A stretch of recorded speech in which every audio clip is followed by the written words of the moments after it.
Hi, I'm Joe Saunders with Miniature Landscape Hobbies. In this episode, I'm going to talk all about the painting method and show you some tips and tricks I use. This is especially important when you play war games with high model counts, such as when you're using Napoleonics. Let's get to it.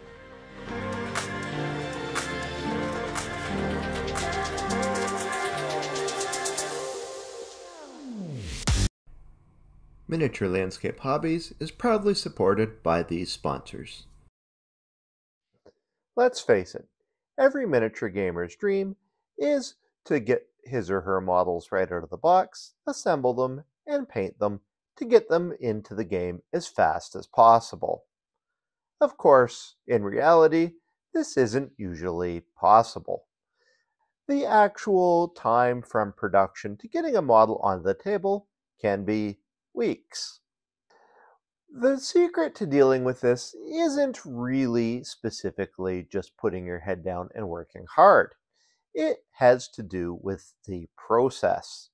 You see, you can paint lots of models quickly, but if you're going one at a time or in small batches, you're going to lose interest. The other thing that can happen is it can be pretty hard on supplies, especially when you're mixing colors, to paint one model after the next and expect them all to look uniform when they come out. Now, fortunately, we live in modern times, and it's about the best time to be a model painter right now. This is primarily because of the advent of lots of new awesome products, especially speed paints. The zenithal technique is making the process of model painting easier and easier. I figured in this episode I would do things a little bit differently. I would talk you through my process for getting my Napoleonic redcoats ready and on the table quickly. My technique is a trade-off between appearance and speed. This isn't the way I would prepare a model that was for display purposes, but it's a good way to get your models on the table fast so that you're ready to face off against your opponent on the weekend. So, sit back and relax as I talk you through my method. I hope there's some skills and techniques in here that can help you enhance your own paint jobs. I'd like to take a quick moment to thank my Patreon supporters. Without their assistance, Miniature Landscape Hobbies would not be possible. If you would like to learn more about the benefits of becoming a Patreon supporter, please check the link in the video description. To develop a good method for the fast production of your miniatures, there are two things you need to consider up front. First is the standard you want. Only you can decide what quality is acceptable for your table's top standard. The higher your standard, the longer it will take. Also, this of course will be limited by your skill set. If you're just starting out, you may not even have an idea where your personal standard lies. This isn't really an issue. Just do your best. Over the years, I've decided on a minimum level for my rank and file models. It might be higher than your standard, or it could be lower. What's important is that this is your rough target to work towards. Having decided what your standard is, you also need to consider that your target is a moving one. New products will come out that may help you, or you may discover new skills along the way. My suggestion is to embrace this. Production of a miniature collection is a living, breathing experience. Go ahead, test out new options. Keep the ones that help and dispose of those that don't. I generally try to look for a new option to continually improve my projects every couple of painting sessions. In the one I'm covering here, my friends at Torchlight Games have provided me with the new 2.0 Army Painter Speed Paints. So, in this episode, you're going to see me trying the 2.0 Crusader Flesh skin tone and measure it up to see if it's better than the layer painting method that I usually use. Now, the new option doesn't have to be better per se, just a faster trade-off than my other methods that still preserves my standards. As for the speed paints as a whole, I have huge confidence in them. So much so that I'm going to provide one lucky viewer of my videos their own Most Wanted Army Painter 2.0 set for free. If you want to find out how this could be you, watch until the end. So, with the basic considerations out of the way, let's get down to the method itself. When it comes to painting miniatures fast, it's all about the preparation. You want to follow the instructions provided with your model, but I always make sure I cut the models off the sprue in batches. I do batches of 6 when I layer paint, and batches of 10 when I use speed paints or some other zenithal method. Glue becomes very important at this part. Don't underestimate the time savings a good glue causes by setting quickly.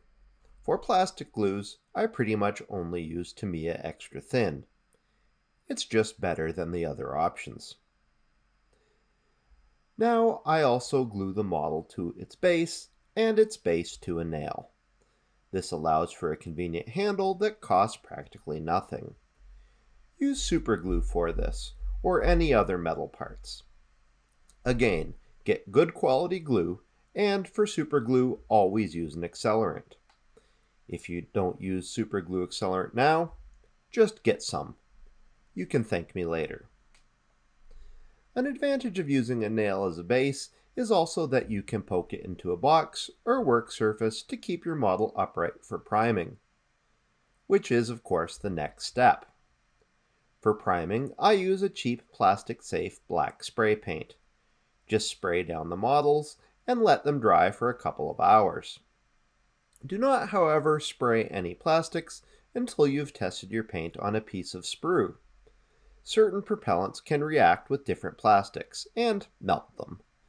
Use a piece of sprue first so you don't destroy anything valuable. I found this out the hard way. After the primer is dry to the touch, you can move on to painting. The miniature painting community has been experiencing something of a renaissance recently, thanks to the various zenithal painting products hitting the market. Contrast Paint, Color Express, and Army Painter speed paints are all awesome options.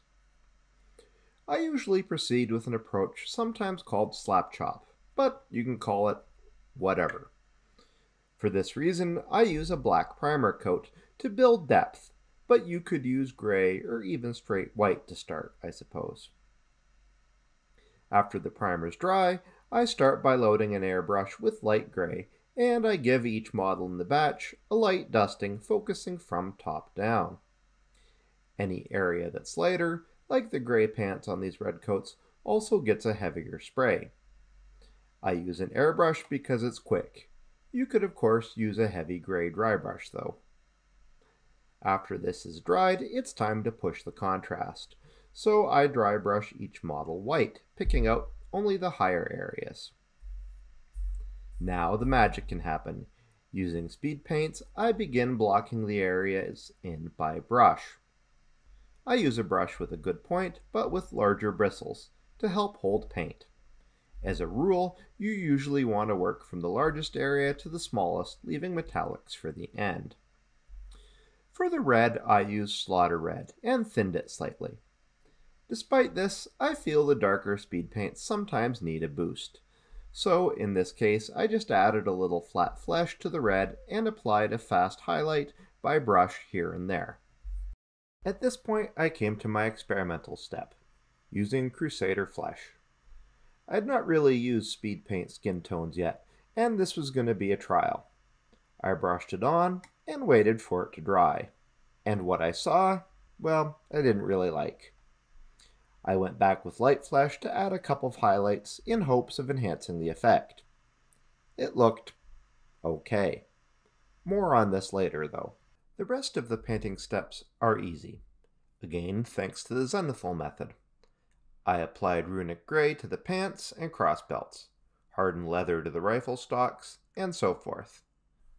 The speed paints settle into the deeper areas to create some shadow, and they show on the lighter dry brushed areas as lighter patches, making a highlight, all only in one coat. If this was done by regular acrylic layering, I'd need at least 3 shades of the same color to achieve this. This is where you really get the most out of the speed paint process. I figure the zenithal approach, as opposed to careful layering, takes about 1/3 the time. You could probably push it up even faster if you decided not to brush on the extra highlights. This would work if maybe you had more ranks behind the first one and you focus the details on only those that are up front. You might want to consider this for your own work. This doesn't really agree with my personal standard though, so I'm happy to put in the extra work. With everything under control, it's now time to look at blocking in the miniatures with metallics. Why leave the metallics so late in the process? Well, metallic paints suspend reflective pigments in the medium. This will bleed into the other colors, and this is really a problem, especially if you don't empty the paint water between your different coats. To make things easy then, I just wait until the end. I had not used speed paint metallics before, so I took a risk and just brushed the hoplite gold and broadsword silver over the respective details. And to my pleasant surprise, it worked. In fact, I think the speed paint metallics looked great. Now it's time to line in. This is the process where you darken the edges around the details to create more contrast. I'll admit, this step could be optional, but I like the look, so lining in is something I always do. Unfortunately, it can be quite time-consuming, unless you use enamels. The first thing you need to do is spray down the model with satin varnish. This adds protection to your previous work and helps the enamels flow. Once the varnish is dry, you're good to go. Now, you could use panel liner and just brush it on with pinpoint accuracy, but this is slow. So instead, I gently brush the whole miniature with odorless thinner. While the thinner is still damp, I apply the enamel by jabbing it into the recesses and corners with the provided brush. The thinner and varnish work together to enable capillary action to draw the enamel into the recesses. And after that, all you need to do is let it dry. With this step, the painting is done, and it's now time to move on to the bases.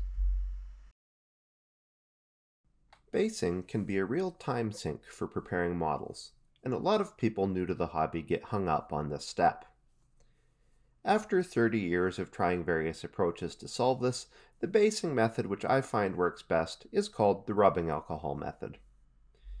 You start by applying Mod Podge or white glue to the base and submerging it in a mix of 80% sandbox sand to 20% clean kitty litter. You could of course vary the grit though depending on what you have. With a pipette, apply a mix of watered down Mod Podge mixed with black paint and a few drops of rubbing alcohol over top of this. The rubbing alcohol breaks the surface tension and allows the glue to penetrate to the lower levels of the grit. Then you can leave this mixture to dry overnight. But if you want to speed things up, you can put the models near a space heater. Not too close though, as the heat can melt the plastic. Again, I learned this the hard way, so you don't have to. Once this is dry, you can move on and paint the base with earth tones, and I suggest you dry brush the grit. Just use cheap paint for this from the dollar store. You don't need the good stuff here. At this point, you can add static grass or grass tufts if you wish, but this is purely optional. Lastly, since these are Wargaming models, you should finish things off with a couple layers of matte varnish to protect the models from handling. And this wraps up my method for painting your models for gaming fast. With these steps, I can get a batch of 10 models onto the table in about 4 sessions of work, putting in a couple hours each night. This strikes a nice balance for me, and I can get a Napoleonic battalion on the table in about a week. Remember, this is prepared to my standards. To decrease the time, you could consider the following. Forego the black primer, gray, and white dry brush, just by using white primer alone. This would likely reduce the contrast of the finished product, but it would speed up the process significantly. You could also omit the brush highlights on the uniform and skin tones. When it comes to basing, you could also leave out the scenic effects on the base. But whatever you do, remember to use varnish. Speed paints aren't hard wearing, and these are wargaming models, so they need varnish to survive the rigors of play. Otherwise, you'll be repairing your models between games, rather than preparing new ones. Lastly, remember that this is a process that requires continual improvement in order to identify new techniques and shortcuts that you might want to use to improve. Remember, I was evaluating the speed paint skin tones on this batch of red coats? Well, I honestly wasn't too impressed. I think the speed improvements this paint offers compromises my standard. That being said, this is an ongoing experiment. I still think the version 2.0 Crusader Flesh can work. If I do a very light undercoat of flesh on all the skin first, maybe that would help. Also, I think perhaps I could use more than one coat of the speed paint. In the end, this would still be significantly faster than layer painting, so keep your eyes out for a video where I test this in the future. Remember, the most important thing is that you want to evolve your art, not stand still. Would you like free paint? Of course you would. You're a miniature painter. And now could be your lucky day because Miniature Landscape Hobbies is holding a contest. You can win a free Army Painter Most Wanted speed paint set. In order to enter, all you need to do is comment on a post on Miniature Landscape Hobbies pages for Facebook, Instagram, or YouTube. Share your favorite hobby tip and then enter #MLH to participate. Be sure to enter on multiple social media platforms to increase your chances. Alternatively, you can earn 2 entries by leaving a super thanks on YouTube, or earn a whopping 5 entries by taking out a Patreon subscription. Good luck with your entries. If you'd like to learn about speed painting French Napoleonics, click this video, or watch this other video instead. Thanks for watching, and remember to keep building life in miniature.